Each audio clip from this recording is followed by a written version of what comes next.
ये पूरा का पूरा जो खेल है ये सरकार की देखरेख के अंदर हो रहा है, पुलिस की निगरानी के अंदर हो रहा है। पुलिस बखूबी जानती है कि किस इलाके के अंदर, किस घर में, किस दुकान के अंदर ये कारोबार चल रहा है, लेकिन उन्हें तुम्हारे मरने से, हमारे मरने से कोई फर्क नहीं पड़ता।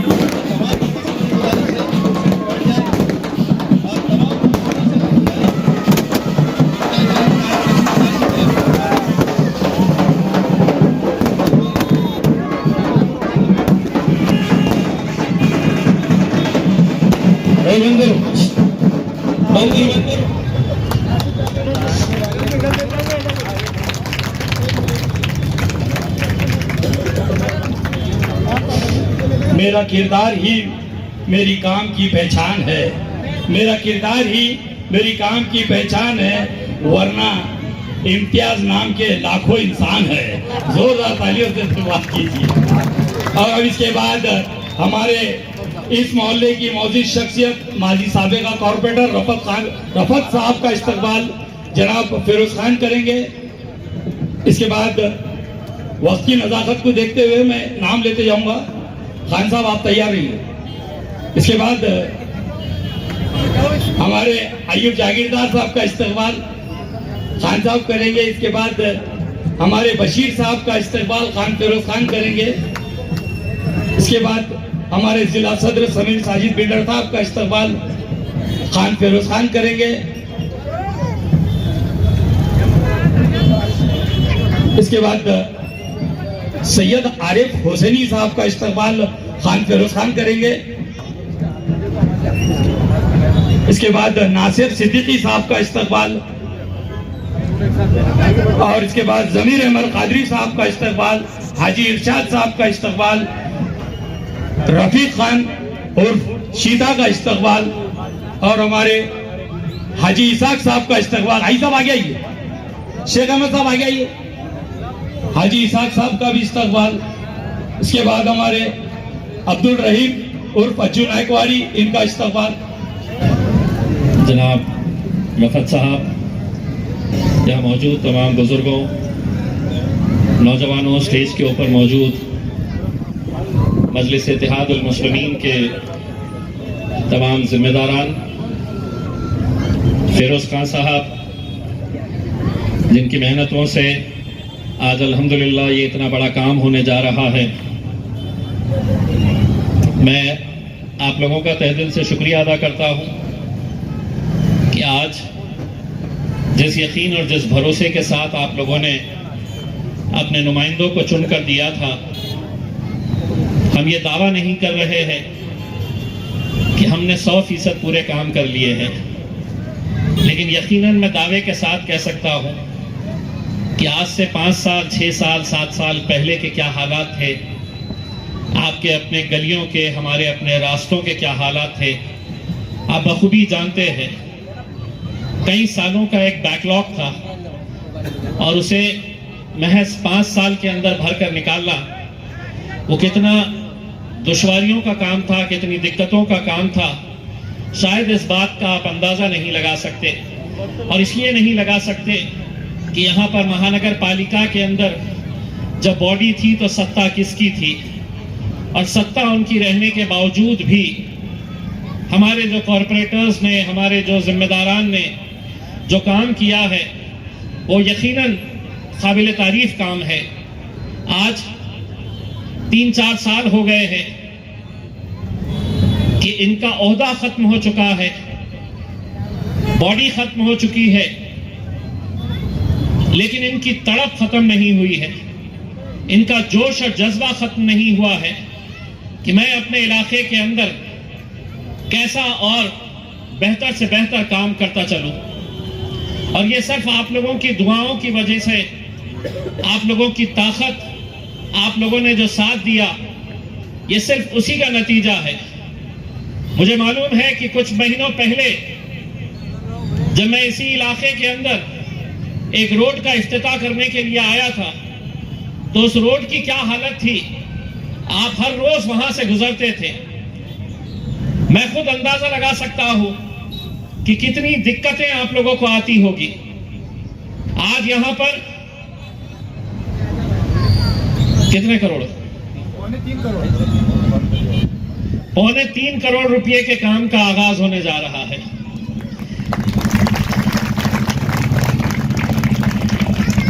ये कला तो मेरे पास भी नहीं है कि इतना पैसा ये लोग निकाल के लाते कहां से है। मैं तो अब ये सोच रहा हूं कि अगर मेरे को मेरा कुछ काम निकलवाना है तो ये लोगों को साथ में लेकर जाऊं तो कुछ फंड मैं भी निकाल सकता हूं बाहर। लेकिन अल्हम्दुलिल्लाह आज ये काम हो रहा है, मुझे खुशी है जाती तौर के ऊपर।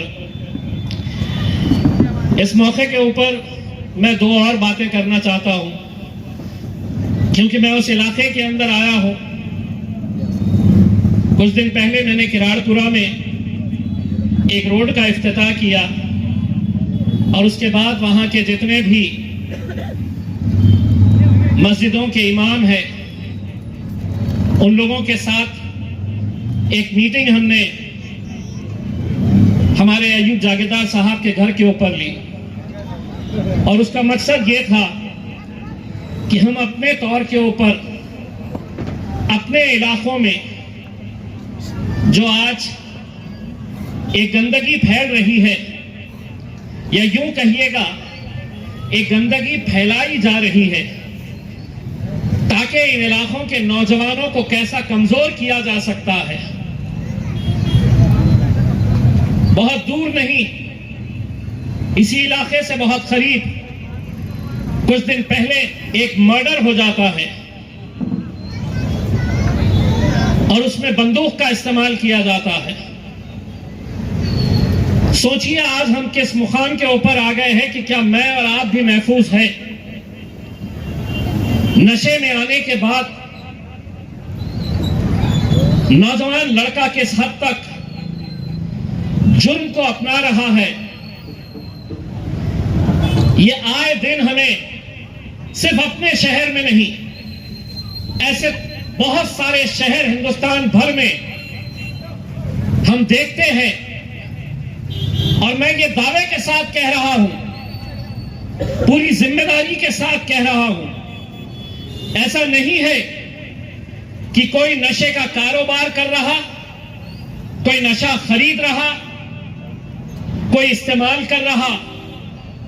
ये पूरा का पूरा जो खेल है ये सरकार की देखरेख के अंदर हो रहा है, पुलिस की निगरानी के अंदर हो रहा है। पुलिस बखूबी जानती है कि किस इलाके के अंदर, किस घर में, किस दुकान के अंदर ये कारोबार चल रहा है। लेकिन उन्हें तुम्हारे मरने से, हमारे मरने से कोई फर्क नहीं पड़ता है। उन्हें उनका हफ्ता मिल रहा, उनका पैसा मिल रहा। और अगर ये नौजवान लड़के अगर नशे के अंदर मर रहे हैं या मार रहे हैं तो किसी को कोई फर्क नहीं पड़ने वाला। इसीलिए ये हमको तय करना है कि हम खामोश बैठकर तमाशा देखते रहे या हम अपने तौर के ऊपर इसको रोकने के लिए अपने अपने मोहल्ले में, अपने अपनी गली में, अपने अपने इलाकों के अंदर कुछ ठोस कदम उठाएं। मुझे मालूम है जो नशे का कारोबार कर रहा वो इतना पैसा बना ले रहा कि उसे लग रहा कि मैं तो पुलिस को भी खरीद सकता हूं, मोहल्ले के बड़े बड़े गुंडों को भी मैं खरीद सकता हूं। कई सारे लोग जो जानते हैं कि नशे का कारोबार कहां चल रहा है, लेकिन मुंह इसलिए नहीं खोल रहे कि कहीं ना कहीं डर और खौफ उन्हें सता रहा है। मैं आप लोगों से यह अदबन गुजारिश करने के लिए आया हूं कि आप लोग अगर सामने नहीं आना चाहते हैं, खामोशी में जानकारी दीजिए, मेरे पास तक पहुंचाइए जानकारी, और बाकी की जिम्मेदारी मेरे ऊपर छोड़ दीजिएगा। मैं देखूंगा कि कैसा नहीं बंद किया जाता है। देखिए, पहले दलितों के इलाकों के अंदर शराब की दुकानें खोली जाती थी ताकि दलित समाज नशे के अंदर धुत रहे। आप देखिए पूरे हिंदुस्तान के अंदर सबसे ज्यादा शराब की दुकानें देसी दारू के आती है तो वो दलितों के बस्तियों के अंदर। मुसलमान शराब को हाथ नहीं लगाता, हमारा मजहब इजाजत नहीं देता, लेकिन नशा, गोली, बटन सब है। ये सच्चाई है नहीं है? लेकिन मुझे क्या, मेरा पड़ोसी ले रहा है। वो दिन दूर नहीं जब ये जहर आपके भी घर में पहुंचेगा। मर्डर किसी एक का अगर हुआ है तो कल आपका और मेरा भी हो सकता है। अगर आज हमने इसके खिलाफ आवाज नहीं उठाई, आवाज बुलंद नहीं की, अरे पुलिस अगर चाहे तो 24 घंटों के अंदर ये तमाम कारोबार बंद हो सकते हैं, बंद करा सकते हैं। लेकिन मैंने जैसा कहा है, क्या फर्क पड़ता है इतनी आबादी के अंदर? हर मोहल्ले से 2-5 अगर टपक गए कोई फर्क नहीं पड़ता है उन्हें। हमारी अपनी जिम्मेदारी है कि हम लोग इसके खिलाफ, और मैं किसी और के ऊपर यह जिम्मेदारी देने से पहले मेरी ये जो टीम यहां पर बैठी है, फिरोज भाई, सड़क बनाना बहुत अच्छा काम है, लेकिन अगर मोहल्ले के नौजवान कमजोर हो जाएंगे, कितनी भी मजबूत सड़क बना लो किसी काम की नहीं रहने वाली है। नौजवानों को मजबूत करो, उनकी लत को छुड़ाओ, खुद आगे पहल करो। देखो कहां कहां पर यह हो रहा है। अफसोस की बात तो यह है, बेचने वाला हमारा अपना, खरीदने वाला हमारा अपना, इस्तेमाल करने वाला हमारा अपना। सारा जहर हम मस्जिदों में नमाजें तो पढ़ने के लिए जा रहे हैं, लेकिन हमने अय्यूब साहब के घर की मीटिंग के अंदर तमाम उलमाए इकराम को हमने अदबन गुजारिश किया है कि हर नमाज में, खुसूसन जुम्मे की नमाज में, नौजवानों के अंदर यह बेदारी तैयार करिएगा कि नशे की तरफ तुम जा रहे। आज जाइए हॉस्पिटल के अंदर, बड़े गांव में, आपको हैरानी होगी, आपके ज़हनो खुमान में नहीं होगा ये कि ये नशा बच्चियों तक पहुंच चुका है। बच्चियां उस अस्पताल के अंदर एडमिट है। वजह यह है कि कॉलेज में शौक के तौर पे सहेलियों ने कहा करके देख,